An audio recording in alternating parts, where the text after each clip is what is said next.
No niin, oikein hyvää torstai-huomenta ja tervetuloa Logistiikat, aallot ja tuulet webinaarisarjan toiseen osaan.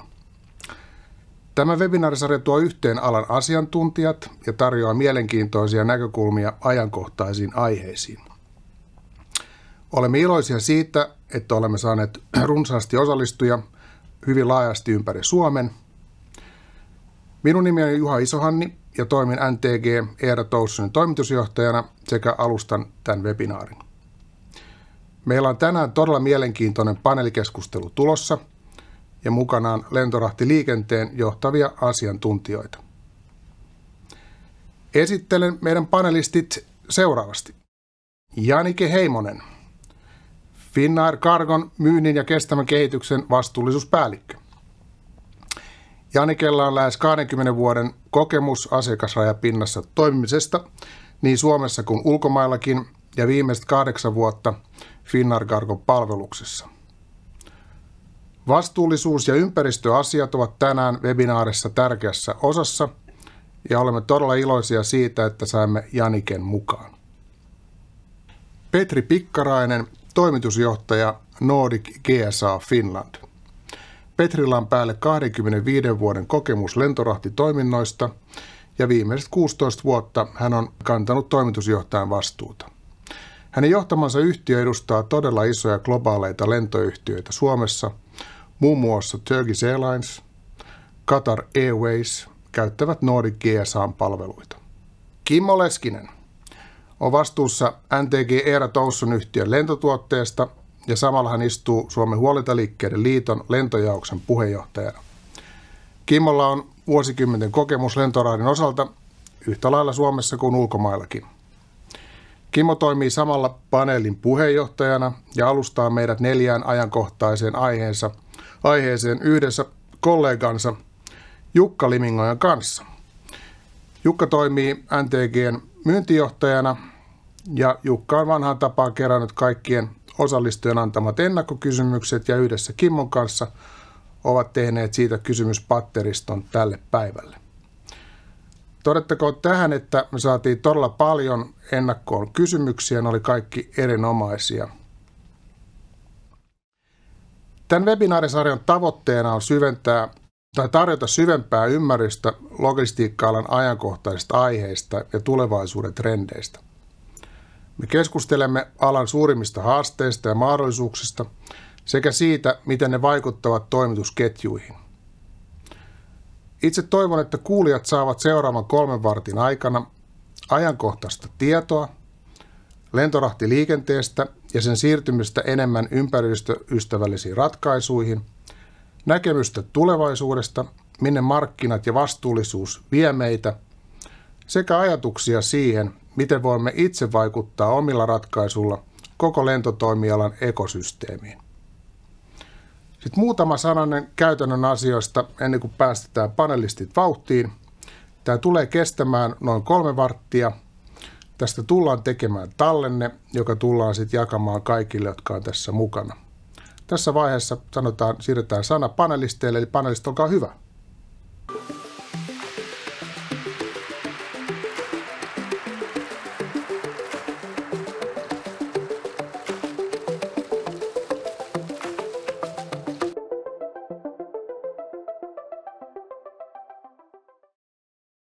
Kiitos Juha, kiitos Janike, kiitos Petri, että teillä oli aikaa osallistua tähän meidän Logistiikan aallot ja tuulet webinaarisarjan toiseen osioon. Ja tänään on mielenkiintoisia aiheita, mistä keskustellaan.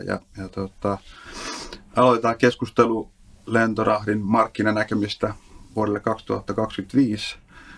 Tiedetään, että viimeiset vuodet on ollut aika tuulisia, että on ollut pandemiaa ja on Ukrainan sota kestänyt nyt 3 vuotta, mitkä on vaikuttanut lentorahtiin merkittävästi. Ja tämäkään vuosi ei näytä erilaiselta, että on mahdollisia kauppasotia ja ehkä toivottavasti Ukrainassa saavutetaan rauha. Aukeako Venäjän ilmatila?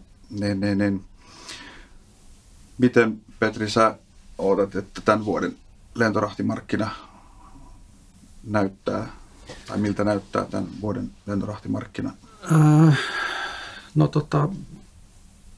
Viime vuosihan näytti ensinnäkin aika pientä kasvua alalla ja näkymät mun mielestä on aika samanlaiset. Eli niin kuin Jatakin odottaa, sanotaan semmoista reilun 5% kasvua globaalisti, niin kyllä mä näkisin niin kuin Suomen tilanne ehkä siellä samoilla huudella mennään. Eli pientä kasvua, toisaalta aika stabiili tilanne. Ja niin kuin mainitsit, niin tietty merkki on ilmassa, niin tässä niin kuin USA-Kiina-akseli, mitä tulee tapahtumaan. Ja sen lisäksi on nämä e-commerce-puolen, jotka tällä hetkellä muodostaa aikamoisen tämmöisen kapasiteettieroavaisuudet tuon ja vienen suhteen. Niin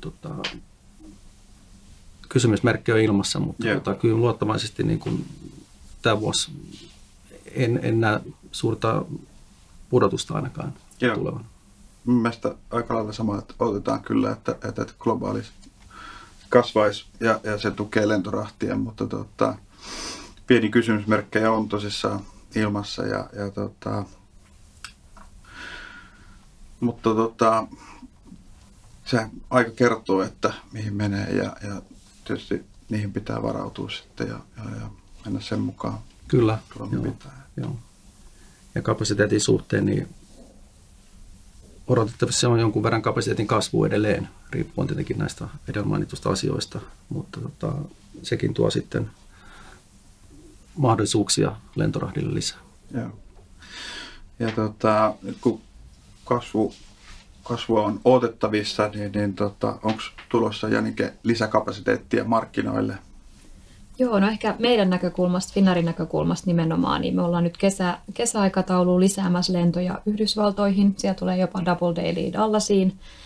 Shanghai kasvaa meillä 4 viikoittaiseen vuoroon. Japanissa tulee paljon lisäystä. Et siellä niin kyllä nähdään kanssa, että kasvua on tänäkin vuonna ja nämä on positiivisia lisiä, mitä meillä tulee nyt sitten meidän kesäaikatauluun kohde. Ja toki sitä aina kun mennään kesäaikatauluun, niin kapasiteetti markkinoilla ylipäänsä lisääntyy. Niin se on. Eli se tukee. Kyllä. Hyvin.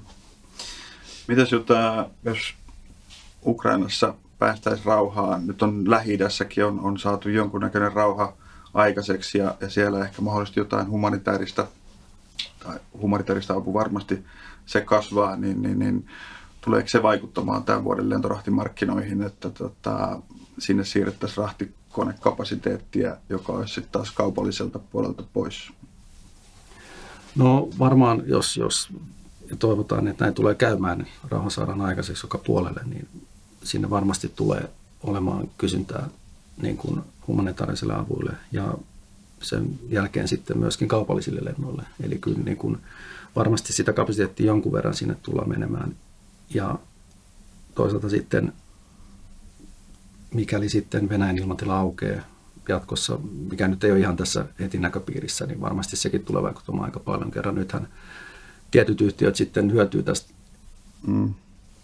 huomattavan paljon tästä, että he pystyvät lentämään Venäjän yli, kun taas sitten sanotaan tämmöiset länsimaiset yhtiöt eivät pysty tai eivät sitten jostain muusta syystä tee sitä. Eli kyllä sillä on vaikutus, mutta sanotaan ehkä Ukrainan osalta Suomen vientiin sille ei välttämättä ole sillä vaikutusta niin kuin sen kapasiteetin suhteen. Että enemmänkin sitten Lähi-itä on se kysymysmerkki. Joo, mä luulen, että Ukraina menee aika paljon Euroopasta rekkarahtina. Kyllä. Tietysti jos sinne isosti lähdetään jälleen rakentamaan, niin sitä rahtarikapasiteettia sitten sitä tukea varmaan tulee muualtakin kuin Euroopasta. Kyllä. Olla. Mutta mitäs toi Venäjän ilmatila, jos spekuloidaan sillä, että rauha saavutettaisiin ja se aukeaisi tällä hetkellä sieltä Venäjän yli, jos puhutaan Suomeen päin, niin sieltä taitaa kiinalaiset yhtiöt ja japanilaiset yhtiöt lentää yli. Joo, näinhän se on. Eli kiinalaiset tai japanilaiset, osa niistäkin taitaa kiertää, mutta suurin osa heistä lentää yli ja sitten niin kuin Finnair niin on varmasti kärsinyt tästä tilanteesta hyvinkin paljon. Joo. Mitäs Janike, jos Venäjän ilmatila aukeisi, niin lähtisikö Finnair heti lentämään yli vai varmasti tarvii aikaa vähän ottaa ja katsoa, mihin se kehittyy, että se ei ole varmaan automaatio, että jos se avataan, niin että lentoyhtiöt sinne lähtee lentelemään. Joo, se on vähän vaikea kysymys, ehkä vaikea spekuloida, että miten se sitten, että jos toi sota loppuisi, mutta ehkä voisi niistä vaikutuksista vielä puhua meidän lentoyhtiön näkökulmasta, että toki se, mihin meidän strategia ennen rakentui, nimenomaan suoraan reittiin Aasiaan niin, ja vuorokauden aikana takas back and forward, niin kuin edes ja takas, niin meillä menee tällä hetkellä 1,5 vuorokautta, joka sitten automaattisesti vaikuttaa meidän koneiden määrään, kun rotaatio on kasvanut ja polttoainekustannukset on suuremmat, vaikuttaa myös päästöihin, eli niin paljon positiivista toki sitten oli, kun pystyttiin lentämään suoraan Venäjän ilmatilan yli. Miten sitten lentoyhtiön puolelta, niin pystyttekö te valmistautumaan, tai oletteko valmistautunut mahdollisiin seuraaviin pandemioihin tai konflikteihin? Onko mitään semmoisia, miten lentoyhtiön puolella voidaan katsoa niin kuin mahdollisia tämmöisiä, tai sitten olisiko jotain vinkkejä, miten yritykset voisivat vähän niin kuin katsoa ennakkoon näiden asioiden varalta? Joo, toki tässä on niin 2 isoa kriisiä ollut lentoalalle niin sanotusti, että oli covid ja sen jälkeen tämä Ukraina-Venäjä-tilanne. Ja toki covid-aikaa niin se ehkä opetti sellaista tiettyä nopeutta ja agiliteettia niin sanotusti, että mehän nopeasti lentorahdin näkökulmasta, lentoyhtiöille se oli kriisi, mutta lentorahdin näkökulmasta me pystyttiin pitämään lentokoneita ilmassa, johon ne kuuluukin ja siellä niin pystyttiin modaamaan meidän koneita niin, että me saatiin sinne enemmän rahtia sitten just, että poistettiin penkkejä. Just näin, että niin se opetti paljon toki ja toki niin jos mietitään ylipäänsä poikkeamatilannehallinta, niin se on päivittäistä. Lentoyhtiöillähän sääolosuhteet ynnä muut on jo siinä, niin kuin, jotka vaikuttaa keskiössä, niin on se varmasti opettanut paljon, mutta sitten isoin kriisi oli kyllä tämä Ukraina-Venäjä-tilanne ja just tämä meidän strategia, joka oli pitkälti nojautunut siihen suoraan lentoon, niin sehän niin kuin pakotti meidät uudelleen muodostamaan meidän strategiaan. Että se on ollut iso työ ja harjoitus, joka me ollaan nyt sitten kuitenkin tehty yhtiönä. Ja ehkä nöyränä voi sanoa, että yllättävän hyvin me ollaan selviydytty näistä tuplakriiseistä ja toivotaan, että ei isompia ja pahimpia kriisejä tulisi. Miten, onko Petrillä? No samaa mieltä, eli kyllä varmasti opetti jokaiselle lentoyhtiölle hyvinkin paljon, mutta siinä nähdään sitten, tai nähtiin myöskin sitten lentoyhtiöiden tämmöinen muutosmahdollisuus, eli pystytään reagoimaan hyvin nopeasti. Eli näitä passenger to freighter vaihtoehtoja, eli jota tänä päivänäkin edelleen tehdään, kun on kapasiteetista pulaa, eli pystytty rakentamaan uudestaan, mutta muuttamaan matkustajakoneita rahtiversioihin. Ja silloin pystytään palvelemaan niin kuin rahtipuolta. Matkustajia ei niinkään, niin kuin mainitsit, mutta se on niin kuin auttoi lentorahdin pysymään niin kuin jaloillaan nämä viimeiset 2 vuotta. Ja sen takia on sitten edelleen myöskin, niin kuin, nyt kun covidista päästiin, niin tietenkin tuli paljon uusia lentokonetilauksia, jolloin sitten, ja sekin laahaa tällä hetkellä niin paljon perässä. Eli kapasiteetti tulee kasvamaan, kunhan niin kuin valmistajat pystyy tekemään koneita lisää. Taisi olla 17 000 konetta tällä hetkellä tilauksissa ja siinä on jokunen vuosi, että saadaan toimitettua. Kyllä. Ja ehkä siinä vielä, niin kuin jos miettii mennään vastuullisuusteemaankin, niin meidän konetyyppejä, niin ehkä se ajankohta, milloin me ollaan lähdetty investoimaan 350, siinä on ollut itse asiassa aika ihanteellinen, että meillä on nyt 18-19 saapunut ja yhtä vielä odotellaan kotiin, että ollaan niin kuin investoitu moderneihin koneisiin ajoissa, niin se on tietenkin. Milloin se viimeinen tulee? No katsotaan nyt tämän ensi vuoden aikana, milloin se on tulossa, mutta pitäisi ihan pian tulla. Että se on. Ja sitten ehkä vielä näihin rahtikoneisiin, niin IATAn tai World Cargo Symposiumissahan oli justiin, että 30% rahtikoneista tulee vanhenemaan, joka on myös mielenkiintoinen, että miten se tulee sitten vaikuttamaan siihen ylipäänsä markkinatilanteeseen, että pystytäänkö niitä tuottamaan samoissa määrin kuin tarve on ja korvaamaan nämä vanhentuvat rahtarikoneet, että sekin on mielenkiintoinen. Ja sitten vielä kysyit jotain vinkkejä, niin kuin ehkä olet siellä lähettäjän puolelle, niin mä näkisin, että ihan lähdetään perusasioista, koulutuksesta, pakkauksista, eli että nämä on niin kuin kunnossa, eli tiedetään mitä lähetetään, miten ne pakataan, kerran valitettavasti tänä päivänä nähdään aika erilaisia pakkausmateriaaleja sun muita, mitkä sitten totta kai ne aiheuttaa ongelmia jossain vaiheessa, jos ne ei ole kunnolla tehty. Eli ihan fokus perusasioihin, niin sanotaan, se on hyvä lähtökohta. Kyllä, ja apua varmaan löytyy varmasti löytyy joka paikasta läheltä. Niinkin. Joo, ja kyllähän se COVID niin kuin osoitti sen, että kuinka nopeasti lentoyhtiöt ja pystyy konvertoimaan matkustajakoneita ja uusia reittejä etittiin. Että isohan se oli niin kuin yrityksillä oli se hinnanvaihtelu, että se vaihtui niin tai nousi niin rajusti nopeasti ja se on tietysti sitten hyvä ottaa aina niin kuin, on paljon huomioon kerran, että se tämmöisissä tilanteissa yleensä se hinta nousee, eli varsinkin kun matkustajakoneista kyse, niin siellä ei ole niitä matkustajia maksamassa, vaan sitten operoidaan pelkästään niin kuin rahtipuolen kustannuksella, joka automaattisesti nostaa kustannuksia. Mutta siihenkin pätee vanha sanonta, että hyvää ja halpaa ei ole myös lentorahdissa ei ole olemassa. Eli se halutaan jotain, niin siitä pitää välillä laadusta pitää maksaa. Joo, ja silloin ehkä ennen covidia oli totuttu hirveän halpoihin hintoihin, että se oli aika iso muutos ja osittain tietyt hintatasot on hyvin pitänytkin, jotkut suunnat tietysti on palannut jo. Joo, ja kyllä se menee kysynnän mukaan. Kysynnän tarjonnan mukaan. Ja ehkä vielä muistan, kun ennen covidia pystyy ehkä puhumaan jopa vielä niin kuin kesä-talviaikatauluista ja hinnoista, et cetera, niin aika lailla ollaan menty semmoiseen dynaamisuuteen sitten kuitenkin. Että se on kyllä. Että ihan selkeästi, että et sä pystyy enää vuodeksi sitoutumaan tiettyihin hintoihin, mitä ehkä jossain vaiheessa pystyy. Ei edes niin kuin sanotaan liikennekaudeksi ei pysty enää. Just näin. Kyllä niin kuin mennään niin kuin kuukaustasolla, ellei jopa viikkotasolla tietyissä. Joo, kyllä se on mennyt. Ja me ihmeteltiin oikeastaan ennen covidia, kun se oli meressä vähän tällaista, että hinnat vaihtui koko aika. Nyt me ollaan lennossa ihan siinä samassa, ollaan siinä dynaamisessa hinnoittelussa ja ehkä vähän panodetaan tuohon dynaamiseen hinnoitteluun tuossa viimeisessä osiossa, missä käydään läpi teknologiaa ja digitalisaatio, niin siellä tulee sitten portaalit ja tämä dynaaminen hinnoittelu, mutta mun mielestä niin tämän vuoden lentorahtimarkkinäkymät on positiiviset, siitä lähdetään liikkeelle.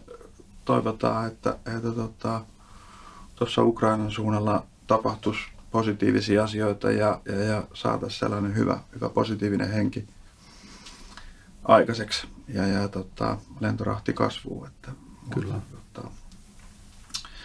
Ja tuossa oikeastaan oli aika pitkälle tuo meidän ensimmäinen osio ja siirrytään aiheessa eteenpäin, eli tuohon SAFiin, joka on Sustainable Aviation Fuel, missä meillä on Janike oikein eksperttinä paikana täällä ja ilmailualan osuus hiilidioksidipäästöistä on tällä hetkellä 2-3% ja IATA ennustaa, että lentoliikenne tuplaantuu vuoteen 2040 mennessä ja sitten on taas tiukat päästötavoitteet, eli net zero päästötavoitteet vuoteen 2050 mennessä, niin pystytkö sä avaamaan Janike vähän kuulijoille, että mitä toi SAFi on ja mitä lentoyhtiöt tekee, miten te pääsette noihin tavoitteisiin?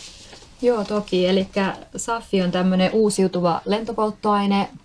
Pitkälti valmistetaan tällä hetkellä used cooking oilista, eli tämmöisestä käytetystä ruoan jälkeisestä öljyjätteestä niin sanotusti. Siinä on myös tämmöinen tallow, eli eläinrasvapohjainen SAFi raaka-ainemateriaali, jota voi käyttää, mutta sitten meillä on myös jatkossa, mitä tällä hetkellä kehitetään ja mietitään viedä eteenpäin, niin on algae siellä, sitten siellä on forestry waste, eli tämmöinen jätteistä niin, just näin, että se on niin kuin, tällä hetkellä, että jos ajatellaan, niin varsinkin näitä pidempiä lentoja, long haul lentoja, hyvin tuossa sanoitkin siitä, että päästöt on 2-3%, ja on vielä paljon ihmisiä, jotka ei ole matkustaneet, eli tullaan kasvamaan päästöjen osalta, niin jotta me voitaisiin tarjota se sosiaalinen ja ekonominen hyvä, mitä lento myös mahdollista, ja haluan sen myös tuoda tässä esiin, että se ei ole pelkästään se negatiivinen ilmastovaikutus, vaan paljon myös positiivista, mitä me mahdollistetaan kuitenkin myös lentorahdilla, niin meillä on iso haaste ja se on tämä ilmasto. Ja varsinkin pidemmillä lentomatkoilla, long haul flighteilla, jos puhutaan yli 4000 kilometrin lennoista, niin ainut tapa, millä me oikeastaan voidaan vaikuttaa niihin päästöihin, on tällä hetkellä Sustainable Aviation Fuel, eli SAFi. Että siellä niin kuin lyhyemmät lentomatkat, niissä me voidaan käyttää hydrogen tai electric mahdollisuutta mahdollisesti niin kuin lyhyemmällä reiteillä, mutta sitten noilla pidemmillä lentoreiteillä niin ei siellä oikein ole mitään muuta. Ja ehkä sitten jos avaa vielä sitä SAFia, niin periaatteessahan missä se säästö niin sanotusti tulee niiden päästöjen osalta, niin se tulee siinä sen elinkaaren aikana, kun se SAFi valmistetaan. Et toki se, niin kun se palaa siellä koneessa, niin se tuottaa sinne niitä päästöjä niin kuin kerosiini tällä hetkellä, mutta se ero tulee siinä niin kuin valmistusvaiheessa. Just näin. Ja mitäs muuta siitä? No, Net Zero tietenkin niin on tämä tavoite, joka on linjassa Pariisin ilmastosopimuksen kanssa, jossa ollaan rajattu 1,5 asteeseen ilmaston lämpeneminen. Ja monet yritykset on tämän 2050 Net Zero-tavoitteen asettanut, jotta me just pysyttäisiin siinä 1,5 asteen lämpenemisessä, celsiusasteen lämpenemisessä. Ja meillä ihan samalla lailla meillä validoitiin Science Based Target Initiatives, eli se lähtee yleensä siitä, että yritys ymmärtää, mistä ne päästöt tulee. Yeah. Eli meidän tilanteessa niin me validoitiin meidän SBTI, eli Science Based Target Initiative, jossa meillä määriteltiin, mitä ne meidän päästöt on. Nimenomaan meillä on 3 päästöryhmää, meillä on Scope 1, 2 ja 3. Scope 1 on yrityksen suorat päästöt, Scope 2 on sitten epäsuorat päästöt, eli electricity tai lämmitys, esimerkiksi sähkölämmitys. Ja sitten on Scope 3, jotka on sitten taas arvoketjun päästöt, eli tämmöiset epäsuorat arvoketjusta tulevat päästöt, niin meillä määriteltiin ne ja että mitä se vaatii, että me päästään siihen meidän ympäristötavoitteeseen, mikä me ollaan asetettu. Yleensä yritykset asettaa tämmöiset midterm targetit, eli 2030 2033 vuodelle, ja sitten siitä se kunnianhimoisempi pidemmän aikavälin targetti on se 2050. Ja no se, jos mietitään, että millä me päästään esimerkiksi meidän tavoitteeseen ja millä moni yritys pääsee niin omiin tavoitteisiinsa ja mistä se lähtee, niin on, että ymmärtää ne, mistä ne päästöt tulee ja sitten pyrkii ottamaan konkreettisia toimenpiteitä vähentääkseen niitä. Ja meidän suurin osa päästöistä tulee meidän suorista päästöistä, eli lentopäästöistä. Ja jos me niin kuin ylipäänsä mietitään, että millä me tullaan esimerkiksi meidän päästöihin vaikuttaa, niin se on meidän verkosto, mihin me lennetään, meidän operatiivinen tehokkuus, meidän fleetti, eli millaisella koneistolla me lennetään. Ja sitten suuri osa siitä meidän tavoitteesta tulee siitä SAFista. Joo. Ja teillähän on aika uusi laivasto, niin se tukee tätä. Joo, se 350 osalta just moderni fliitti, niin se tukee nimenomaan tätä meidän tavoitetta. Siellä katsojat kovasti haluaa tietää, että paljon se SAF maksaa. Joo. Ja vielä jatkokysymystä, jos ajatellaan Helsinki-Shanghai väliä, niin paljonko se kuluttaa vaikka 350 siinä yhdellä reitillä Joo, toi on hyvä kysymys ja no ehkä se hinta ensinnäkin se on helppo vastata. Se ei ole suora vastaus tietenkään, että 2-5 kertaa on se hinta tällä hetkellä, mikä on verrattuna normaaliin polttoaineeseen. Ja toki siinä taustalla vaikuttaa meillä, minkälainen se raaka-ainemateriaali siellä on, eli feedstocki, ja sitten minkälaista teknologiaa käytetään sen SAFin valmistamiseen, että ne 2 tekijää vaikuttaa pitkälti. Ja sitten siellä on tämä sertifiointi taustalla myös, joka saattaa lisätä kustannuksen, eli jotta sitten taas asiakkaat esimerkiksi meidän osalta voi hyötyä siitä SAFista, niin me tuotetaan heille tämmöinen verifioitu sertifikaatti, jolla he saa sitten vähennettyä niitä heidän Scope 3 päästöjään. Pystyykö sitä joka konetyyppi käyttää SAFia? Pystyy, joo. Se on silleen mielenkiintoinen, että se sopii nykyiseen infrastruktuuriin. Puhutaan niin sanotusti drop-in teknologiasta, että voidaan nykyisellä koneistolla käyttää. Eikä tarvitse mitään muutoksia myöskään niissä koneissa tehdä siihen. Ei tarvi. Et ainut mikä on, niin tällä hetkellä meillä se on niin kuin 50-50 miksattuna tuohon kerosiiniin. Ja siinä se johtuu siitä, että SAFissa ei saa hirveän yksinkertaistettu vastaus, mutta siinä ei ole tämmöisiä niin sanottuja aromeita. Että sitten taas jos meillä olisi niin kuin 100% SAFi, niin se saattaisi se moottori polttaa kiinni. Mutta toki moottorivalmistajat nyt jo on tehneet paljon työtä ja ilmeisesti olisi jo ennen 2030 vuottakin mahdollisesti valmiita tämmöiseen niin kuin 100% SAF-lentoon, mutta sitten siihen vaaditaan myös niin muita tekijöitä, että se skaalautuu se 100% SAF.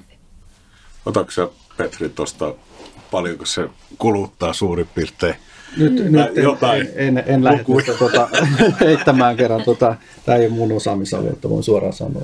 Joo, niin ja ehkä siihen voi sanoa, että se, että paljon se kuluttaa se, niin mielellään asiakas voi olla yhteydessä ja voidaan yhdessä tarkastella niitä päästöjä. Et meilläkin on lentokohtaiset päästödatat, me voidaan tuottaa niin päästödataa ihan AVP-tasollakin, että sitten voidaan tarkastella sitä toki yhdessä. Okay. Hyvä, ja tuossa oikeastaan voi sen verran tuohon SAF-asiaan, mitä jo Janin kanssa aiemminkin juteltiin, että päästään näihin päästötavoitteisiin, niin se vaatii vähän niin kaikkien osallistumista siihen ja koko arvoketjun, että ymmärtää, että mistä on kysymys ja mitä itse voi tehdä sen hyväksi ja sitä kautta, niin mä uskon, että varmasti noihin päästäänkin ja totta kai siihen vaikuttaa just uudet konetyypit ja totta kai painot ja tällaiset, millä asioilla mennään. Ja sitten taas seuraavassa osiossa käsitellään vähän EAVB tai poistetaan sieltä koneesta jo, ettei lennetä paperia turhaan ja tällaiset. Ja kaikki vaikuttaa omalta osaltaan sitten tähän.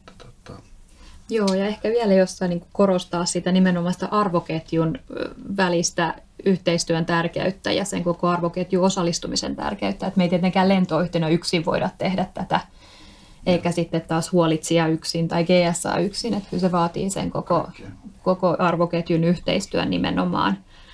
Ja sitten mä vielä ehkä voisin lisätä tähän semmoisen aspektin, että paljon meiltä kysytään, että riittääkö SAFi tai raaka-aineet SAFin osalta, niin tällä hetkellä joo, mutta sitten toki pidemmässä aikataulussa me tarvitaan myös muuta, ja e-SAFi on sitten, niin kuin synteettinen SAFi on siinä mielenkiintoinen. Okay. Että se ei ehkä vielä ole skaalautunut, ja siinä sitten hinta on vielä paljon kalliimpi kuin mitä se on SAFissa. Ja ehkä sitten vielä niin kuin isänmaallisestakin lähtökohdasta, niin meillä on hirveän hyvät olosuhteet esimerkiksi Suomessa e-SAFin osalta. Okay. Että toivoo, että se lähtee se e-SAFikin sieltä skaalautumaan, ja siinä sitten niin kuin raaka-aineet ei kuitenkaan välttämättä tule nimenomaan loppumaan, että sitten raaka-aineet riittää, että tarvitaan uudistuvaa energiaa, mitä meillä riittää hyvin täällä esimerkiksi. Se on hyvä kuulla, että täällä on tosissaan niin kuin katsojilta sellainen kysymys, että jos yritys ostaa sen slotin SAFia, mistä he tietää, missä koneessa se käytetään vai miksataanko se johon vai miten tämä toimii tällä hetkellä?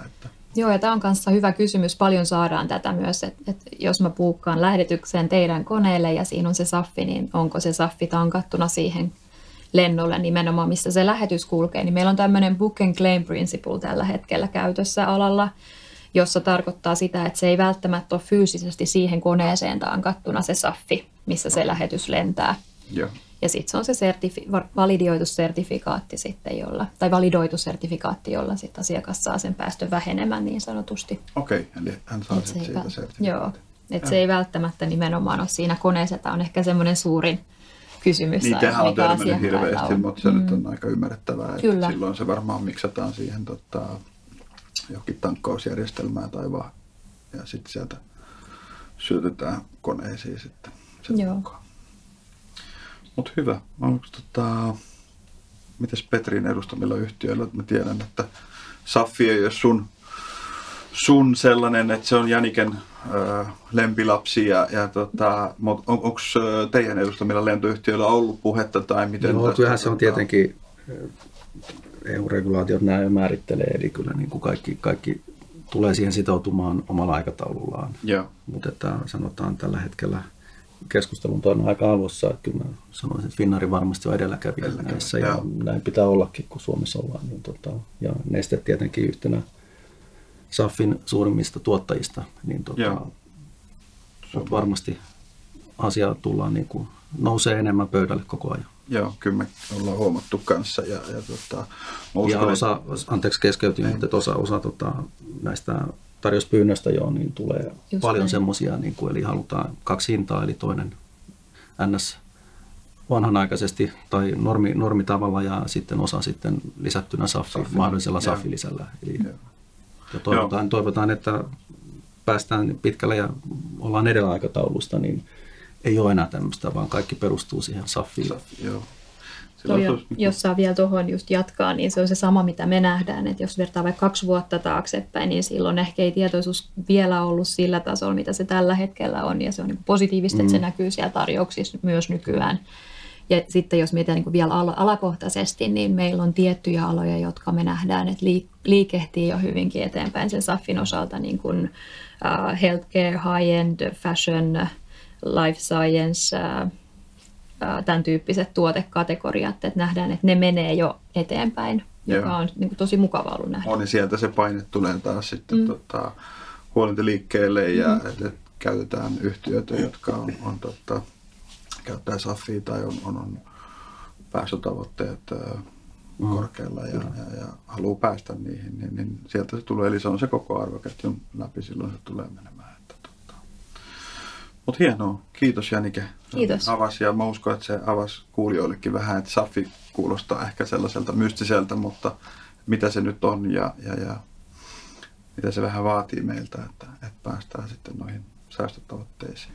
Mutta mä luulen, että tuossa oli toinen osio käsitelty aika hyvin ja siirrytään tämän webinaarin viimeiseen osioon, joka on yhtä lailla tärkeä, eli teknologia ja digitalisaatio lentorahdissa. Ja nyt jo viime vuosina on aika hurjaa vauhtia menty eteenpäin, että siellä on tullut aika merkittäviä muutoksia teknologian ja digitalisaation myötä, että siellä on asioita otettu paljon käyttöön, joka tietysti mahdollisuus tekee, että pystytään tekemään asioita tehokkaammin ja kustannustehokkaammin ja tietysti turva-asioihin vaikuttaa, mutta vaikka Janikille, että minkälaisia sähköisiä työkaluja teillä on jo käytössä ja onko teillä suunnitteilla uusia jotain, mikä taas ja että nyt tekoäly on tullut ja mitä kaikkea tämä tulevaisuus on tuollessaan. Joo, se on tosi mielenkiintoinen ja ajankohtainen teema. Meillä paljon hyödyntää esimerkiksi robotiikkaa ja automaatiota. Että meidän terminaalihan silloin 2018, kun me ollaan sitä lähdetty avaamaan, niin on ollut ihan Euroopan modernempia tämmöisiä state-of-art-terminaaleja edelleenkin. Että siellä meillä on paljon robotiikkaa ja automaatio, mitä me hyödynnetään, joka sitten taas tehostaa meidän operaatioja ja tukee myös sitä niin kuin vastuullisuusnäkökulmasta. Että siellä trukki-ajo-ohjelmat on optimoituja ja sitten miten me liikutellaan meidän paletteja siellä behind the scenes ja saa tulla toki käymään vieraat, tervetuloa, jos tässä saa hyödyntää mahdollisuuden, niin mielellään näytetään myös vähän sneak peekia sinne meidän verhojen taakse niin sanotusti, mutta et sieltä niin optimoidusti ilman manpoweria meillä ohjautuu sitten nämä ULD, eli Unit Loading Deviceit, niin siellä sisäisesti ja sittenhän meillä on tämä meidän Cool Cargo Control Center, jossa kaikki perustuu siihen, että meillähän on hirveä määrä dataa, kun me siirryttiin tähän uuteen terminaaliin. Meillä on sitten niin live-dataa ihan järisyttävä määrä ja ehkä välillä yrityksillä voi olla haasteekin, että miten sitä kaikkea dataa hyödyntää. Niin sitä me sitten kontrolloidaan periaatteessa sitä dataa ja nimenomaan sitä operaatioa siitä meidän Cool Cargo Control Centeristä. Ja siellä nimenomaan niin kuin poikkeamiin reagointi, tuossa aikaisemmin jo vähän sivuttiin tätä poikkeamahallintaa myös, että se lähtee ihan sieltä sääolosuhteiden ymmärtämisestä. Ehkä siellä voi toimitusketjussa olla jotain haasteita, että tuleeko lähetykset ajoissa meidän terminaaliin tyyppisesti ja miten sitten reagoidaan ja mitä ehkä löydetään korvaamaan. Ja toki sitten niin kuin AI-näkökulmasta, niin siinä pystyy niin kuin lentopolttoaineen kulutusta ja lentoreittien optimointia ynnä muuta pystyy sillä tekoälypuolella niin kuin hyödyntämään ja sitten tietenkin asiakasrajapinnassa, asiakaspalvelutilanteissa, niin se tekoäly saattaa olla myös yhdenlainen ratkaisu. Joo. Niin kuin paljon. Mites Petri, mitä teidän edustavilla yrityksillä? Joo, kyllä tämä digitalisaatio on päivän sana, eli se on ja kasvaa joka paikassa, eli tänä päivänä aika paljon, sanotaan suurin osa tulee jo linjalla pitkin bukkaukset, eli on näitä online-portaaleja, nyt mainitsen nimiä, jokainen varmaan sitten käyttää omaansa, mutta suurin osa varmaan tulee tänä päivänä, varsinkin pienemmissä lähetyksissä, niin sehän tietenkin nopeuttaa sitten lähettäjän volitsijan työtä, ei tarvitse enää soitella, totta kai soittaakin saa ja halutaan, että kerran sitten toisaalta jää sitten tämä kohtaaminen ehkä pois siitä tietyllä tavalla, mutta kyllähän se nopeuttaa asioita ja tänä päivänä myös sitten ihan niin kuin hintakyselyt on jo myöskin pystyy tekemään lankoja pitkin näiden portaalien kautta tiettyyn rajaan asti, tiettyihin tuotteihin asti, eli ihan kaikkea ei sielläkään pysty tekemään, mutta kehitys kehittyy ja varmasti ne tulee jatkossa olemaan niin kuin Mutta se on nyt samalla myös sitten muuttanut hieman niin kuin meidän GSA niin kuin toimenkuvaankin. Eli sanotaan, että meitä ei välttämättä enää saada niitä kyselyjä niin paljon, vaan se työ on muuttunut semmoiseksi niin sanotun tilan hallinnaksi. Eli meillä on lentoyhtiön kapasiteettia, mitä me hallinnoidaan, ja katsotaan sitten, että kaikki mahtuu kyytiin. Eli se on ehkä muuttunut enemmän siitä niin kuin buukkauksen tekemisestä siihen hallinnointiin. Ja se on tätä päivää. Miten sitten nämä sähköiset rahtikirjat, kuinka paljon ne on käytössä? No kyllähän ne tänä päivänä on niin kuin melkein 100% jo, että siellä on tiettyjä maita, mutta voin sanoa, että melkein 100% tulee jo niin kuin lankoja pitkiä, vaikkei nämä kyseiset maat sitten, joihin se ei onnistu, niin välttämättä tai ihan haluavat sen AVP-kopion, niin joka tapauksessa ne haluaa ne sanomat. Eli se on ehkä menossa siellä, että siellä on jotkut omat tullikäytännöt, mihin ne haluaa, että tulli haluaa nähdä sen fyysisen paperin, ja vaikka ne tiedot on jo siellä sanomilla. Ja kyllähän tietysti handling agentit pystyy toisessa päässä tulostelemaan lentorahtikirjaa. Kyllä, ja tämähän on se, niin kuin se proseduuri siinä, eli sanomat tulee huolintaliikkeeltä lentoyhtiölle, joka välittää ne eteenpäin niin meille kuin sitten terminaalille, ja jotka sitten näissä kyseisissä maissa niin pystyvät sitten tulostamaan sen. Ja kyllä me huomataan meilläkin, että nuoria ihmisiä kun palkataan koulusta, niin ei ne kyllä mihinkään puhelimeen halua tarttua enää. Että mikä se on. Niin, että kyllä se on, kaikki mennään portaalin tai sähköpostin tai chatin kautta. Että toki välillä sitten, että jos on joku tiukka tilanne, niin pitää vähän patistaa, että se puhelin on kumminkin aika nopea tapa saada yhteys sitten, mutta hyvähän se on, että portaalien kautta just pystyt laittamaan hintakyselyt, tehdä buukkaukset, siitä jää jälkiä ja kaikkea, että sieltä tulee buukkavahvistukset. Että ihmiset on kiireisiä, että jos kaikki vielä menisi puhelimitse, niin kuin joskus kun me aloitettiin niin menee kehitys eteenpäin, ja se on hyvä asia. Ja varmaan sitten voisin kuvitella lentoyhtiöiden ja GSA:den, kun tulee sanomat ennakkoon, niin se varmaan mahdollistaa sitä lentojen suunnitteluukin sillä, että teillä on faktaa paljon ennemmin kuin se aikaisemmin, kun tuotiin lentorahtikirjat sinne terminaaliin lähetyksen yhteydessä ja huomattiin, että okei, että tässä on painoheittoa tai kollit heittää, että se on varmaan iso osa. Ja se peilaa taas sitten, kun lennot pystyy suunnitella ennakkoon, niin saadaan lennot lähtee ajallaan, ja toki matkustajapuoli vaikuttaa siihen, mutta siinä tulee taas niihin päästöihin, ettei niitä koneet on tarkoitettu lähtemään ajallaan ja olemaan ilmassa. Joo, just näin, että kyllä se tuo sitä niin kuin operatiivista tehokkuutta, ja se datan laatu on varmaan tietyllä lailla myös kehittynyt ja parantunut sitten myös niin kuin EAVV:n myötä. Ja sitten se auttaa meitä reagoimaan mahdollisiin poikkeamiin ja tehdä etukenoa, niin kuin just sanoit, joka sitten siihen isoon kokonaisuuteen vaikuttaa.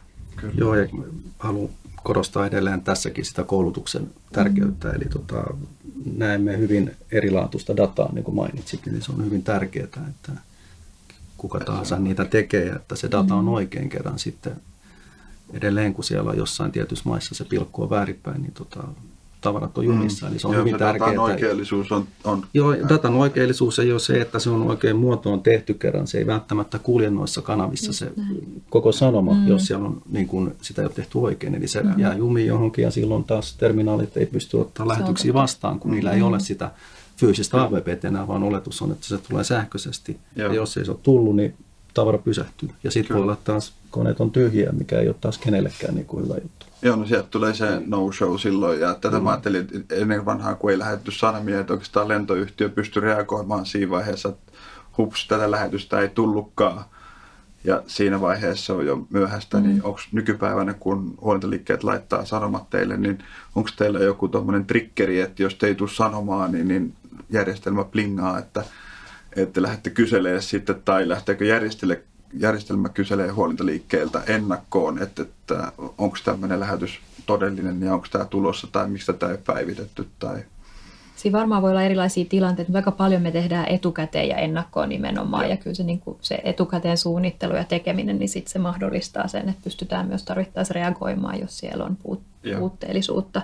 Ja ehkä vielä tuohon, että mitkä maat hyväksyy tämän EAVP:n ja mitkä ei, niin kuin mainittiin, että siellä on tulliteknisiä syitä saattaa olla, tai sitten ihan vain prosessit ei esimerkiksi vastamaassa tuen, niin Finnair on mukana tämmöisessä single process-systeemissä tai järjestelmässä, miten sen voikaan sanoa, ja tarkoittaa just sitä, että sit jos siellä olisi niin tämmöinen tilanne, että meillä on huolitsijalla on tämä multilateral-sopimus IATAn kanssa ja on mukana siinä EAVP-järjestelmässä ja puuttuisi vaikka sitten paperit johonkin kohteeseen, mihin ne vaaditaan, niin me pystytään sitten sen sanoman pohjalta just tulostamaan ja tarvittaessa. Että sekin on semmoinen, jota usein meiltä kysytään, että stoppaako ja tarvitaanko ne fyysiset dokumentit, niin tietyllä lailla vähän voisi jopa haastaa, että tarviiko lähettäjänkään tietää sitten, että jos se single process toimii niin hyvin kuin se pitäisi, niin silloinhan se tulee sitä kautta ja me sitten osataan tulostaa lentoyhtiön nimenomaan ne paperit. Kyllä, joo. Ja anteeksi, edelleen siellä on pari sitten taas maata, jotka ne haluaa sen alkuperäisen, okei, he ei ole tietääkseni Finnair ei lennä näihin maihin, mutta joka tapauksessa ne haluaa, että siinä niin kuin, tämä on sama käytäntö ja toimii varmasti niin kuin useimmissa maissa, mutta että sitten jotkut ne vaan haluaa sen alkuperäisen tulon. Joo, se on ja näin, ja toivottavasti nämä muutamat maat sitten saa jossain vaiheessa tai hyväksyä sen EAYP:n, koska kyllä se on meillekin helpompi. Ja että meillä on jo järjestelmät keskustelee keskenään meidän konttoreiden kanssa eri puolilla maailmaa ja me uploadataan sinne kaikki dokumentit, niin oikeastaan se AVP on, mikä pitäisi siirtää, tai kun se siirtyy linjoja pitkin, niin kaikki siellä on ennakkodokumentit, ja se mahdollistaa sitten toivottavasti kaikki ennakkotullaukset, tai ainakin aloittaa sen tullauksen jo, että saadaan se terminaalissa ja maassaolo aika mahdollisimman pieneksi, että sitä mä itse toivon, että tullikin tulee mukaan siihen, että me tiedetään jo Kiinasta esiin vaikka mitä tavaraa on tulossa, niin ettei se tarvitsisi aloittaa sitä tullausprosessia vasta silloin, kun se landaa. Toki sen voi ennakkoon laittaa järjestelmään, mutta se vaatii sen varastopaikan ja MR:n. Mutta mä uskon, että nämä kyllä varmasti muuttuu tässä vielä. Ja silloin me saadaan vielä jouhemmaksi tavaran liikkuminen. Että hyviä asioita tapahtuu paljon. Että. Ja ehkä vielä niin kuin yksi asia, joka on mielenkiintoinen myös nyt seurata, on tämä IATAn One Record. Eli siinähän puhutaan niin kuin tämmöisestä yhteisestä dataplatformista, jossa niin kuin yhden kerran, kun sä laitat sen datan siihen, niin se on siellä sit niin kuin muiden toimijoiden hyödynnettävissä niin sanotusti. Vähän niin kuin blockchain-tyyppinen ajatelma, niin se on mielenkiintoinen, että miten se Joo, ja tästä oli mun mielestä aika paljon tuossa semmoinen niin kuin yhteisö luotu, että se olisi uinuttu, tai että siinä olisi ollut shipperit ja truckerit ja huolintaliikkeet ja handling-agentit kaikki yhdessä. Se ehkä vähän tuossa sitten hiipui, mutta mä uskon, että se varmaan nousee, koska siinä on kaikille hyötyä. Joo, kyllä se olisi erittäin tervetullut, että kerran sitten vielä näistä EAVP, näistä mitä hyväksytään ja mitä ei, että sitten jopa niin kuin Euroopan sisällä sitten tietenkin osa lentorahdista lähtee rekalla Eurooppaan, niin siellä sitten on tarvetta näissä terminaaleilla sitten saada tämä fyysinen AVP myöskin, niin se sitten taas hieman jarruttaa tiettyjä, eli vaikka sanomat hyväksytään, niin jostain syystä se paperi pitää olla siellä aina mukana sillä, että se terminaali ottaa sen lähetyksen vastaan ja sen takia sitten tulee tätä ylimääräistä paperin kulutusta. Kyllä. Sitten mennään taas näihin päästötavoitteisiin. Kyllä. Nämä peilaa aikana just sinne, että siellä on isot säästöt siellä, kun ei kuljeteta paperia. En muista vuotta tai milloin se oli, mutta ihan älyttömän monta freighter-lentoa vuodessa kuljetetaan pelkästään paperia. On se paperimäärä, kyllä se näkyy vielä mun mielestä meidän päivittäisessä, kun käy siellä operatiivisen puolella, niin valitettavan paljon. Ehkä se pikkuhiljaa vähenee, toivottavasti. Kyllä mä uskon, että se on. Ja sitten kaikki virheiden mahdollisuudet ja tällaiset vähenee, kun tehdään ja tehokkuus kasvaa huomattavasti. Että se on, että hyviä asioita paljon tapahtumassa mutta mä luulen, että me ollaan taklattu aika hyvin tämän webinaarin osa-alueet ja mä haluan omalta osalta kiittää Janike, Petri, Jukka, mutta erityisesti Janike ja Petri, että oli aikaa osallistua tähän meidän webinaariin ja ihan mielenkiintoisia aiheita ja toivottavasti kuulijat saa tästä jotain vinkkiä, miltä lentorahtimarkkina näyttää tänä vuonna ja oppi SAF-asioista ja vähän kuuli siitä, että minkälaisia teknologia, digitaalisia asioita tehdään täällä Lentorahdissa. Mutta tähän on hyvä lopettaa ja siirretään sana takaisin Juhalle. Kiitoksia. Kiitos. Ja kiitos katsojille myös. Kiitos katsojille. Kiitoksia Kimmolle, kiitoksia panelisteille, oikein erinomaista keskustelua ja muutama asia, minkä mä poimin tuolta, on nyt se, että tämä vastuullisuus ja ympäristöteema ja erityisesti tämä SAFI, minkä me opittiin tänään, se on tullut nyt jäädäkseen eikä huolimatta siitä hieman korkeammasta hintatasosta, me huomataan jo se asiakkaiden ostokäyttäytymisessä, ne on siellä tarjouspyynnöillä. Meillä on toimialan regulaattorit, vaatii sitä meiltä. Eli kyllä me ollaan menossa kohti päästöttömämpää niin kuin tulevaisuutta. Se kai voidaan ottaa mukaan tästä webinaarista. Oli mukava kuulla myös tästä markkinatilanteesta, ennen kaikkea siitä, että se nähdään positiivisena. Siellä on kasvua tulossa. USA mainittu. Mä uskon, että se on varmaan yksi suunta, mihin sitä kasvua tulee. Ja varmaan yhtä lailla nämä hiekkamaat on sellaisia alueita, mistä sitä haetaan. Eli hyvä webinaarin kuulijat, toivottavasti te koitte, että tämä aika, minkä te käytitte tähän webinaarin, oli sen arvoinen. Tämä oli siis meidän webinaarisarjan toinen osa. 3. osa tulee kesäkuun alussa. Me muutetaan kokonaan aihepiiriä. Silloin tullaan keskittymään satamiin ja siellä tapahtuviin massiivisiin investointeihin ja ajankohtaisiin asioihin. Ja tulkapa silloinkin mukaan yhtä sankasti kuin olette tänäänkin ollut. Tässä vaiheessa kiitos meidän panelisteille, Janike, Petri, Kimmo ja Jukka, erinomaista työtä tänään ja varmasti myös tulevaisuudessa. Ja hyvä päättää tämä webinaari tähän, että ei muuta kuin hyvää loppuviikkoa ja hyvää viikonloppua ja kohti kevättä. Hei hei!